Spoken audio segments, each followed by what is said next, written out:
So the first time I was supposed to come to Naomi's house, I actually did the tour with Kim.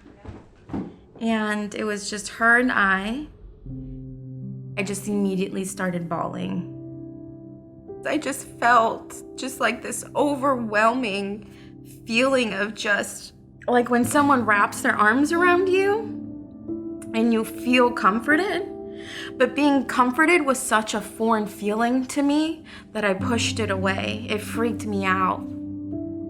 I ended up running away and going back to my trafficker.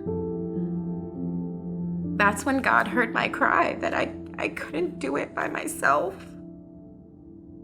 If it wasn't for like the intervention of God, taking that trafficker away from my life, I still would very much be active in the lifestyle of trafficking.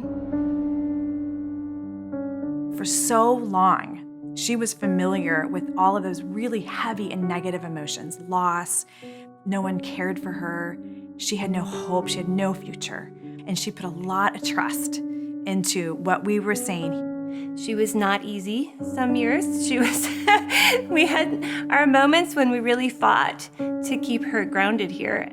It's how we communicate the love of God through real people, loving them in a way that even when they're having a hard day or even when they're not having a pretty interaction with you, being able to sit in that moment when they come back to you and say, I'm so sorry, and saying, you know what, I forgive you, I understand, I still love you. There isn't anything that you can do that's gonna stop me from loving you. And that's not something they've experienced before.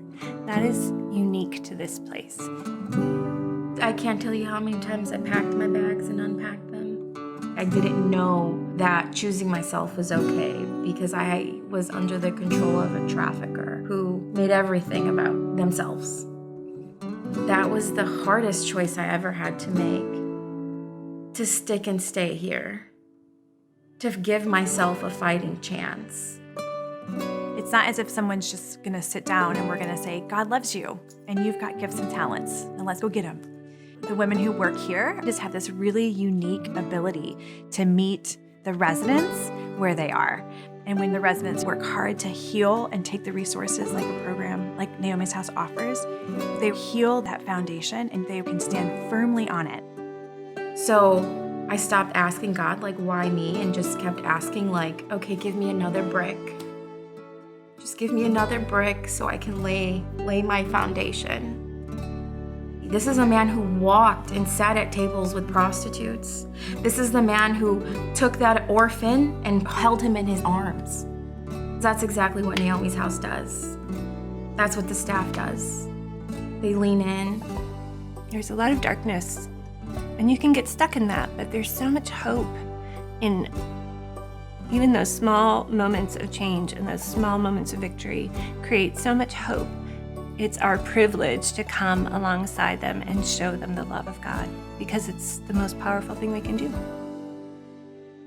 Naomi's House is run by a group of women who love Jesus, who are far from perfection, but we know the living God. And if women at Naomi's House will walk alongside of us, we believe fully that we will all experience healing because of that.